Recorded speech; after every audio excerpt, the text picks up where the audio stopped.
দেশের জনপ্রিয় ব্যান্ড শিরোনামহীন নতুন গান ও স্টেজ শো নিয়ে ব্যস্ততা যাচ্ছে তাদের। এরই মধ্যে জানা গেল স্পেশাল একটি কনসার্ট করতে কানাডা যাবেন জিয়া ইস্তেকরা। দেশটিতে এটি তাদের প্রথম সফর। এ বিষয়ে ব্যান্ডের মুখপাত্র ইনফিতার দানিয়াল জানান, কানাডায় শিরোনামহীনের কয়েকটি কনসার্ট করার কথা ছিল, কিন্তু ব্যস্ততার কারণে একটি শো করেই দেশে চলে আসবে দলটি। তবে এটি স্পেশাল কনসার্ট হবে। এর কারণ শিরোনামহীন সবসময় স্টেজে 7 থেকে 10টি গান করে, কিন্তু এবার টরন্টোতে তারা 20টিরও বেশি গান গাইবে। স্বল্প সময়ের এই ট্যুরের জন্য সোমবার কানাডার উদ্দেশ্যে রওনা দেয় শিরোনামহীন। 1 নভেম্বর টরন্টোতে কনসার্ট করবে দলটি। এটি আয়োজন করেছে সিক্স বিল্ডার্স।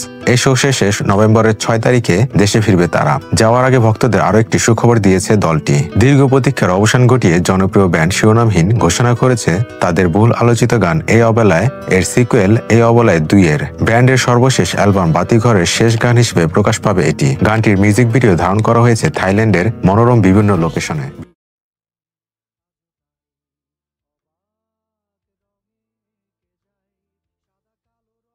ভিডিওটির প্রযোজনায় সহযোগিতা করেছে খ্যাতনামা স্থাপনা নির্মাণ প্রতিষ্ঠান দ্য প্রিমিয়ার হোমস লিমিটেড। গানটি একই দিনে বাংলা ও ইংরেজি 2 ভার্সনে প্রকাশ পাবে। এই অবেলায় 2 এর কথা লিখেছেন জিয়াউর রহমান, সুর ও মিউজিক ভিডিও পরিচালনা করেছেন কাজী আহমেদ শাফিন। ভিডিওটিতে মডেল হিসেবে থাকছেন জনপ্রিয় উপস্থাপিকা ও অভিনেত্রী নীল হুরের জান।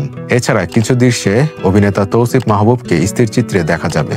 গানটির অফিসিয়াল টিজার এরই মধ্যে প্রকাশিত হয়েছে শিরোনামহীনের অফিসিয়াল ইউটিউব চ্যানেলে।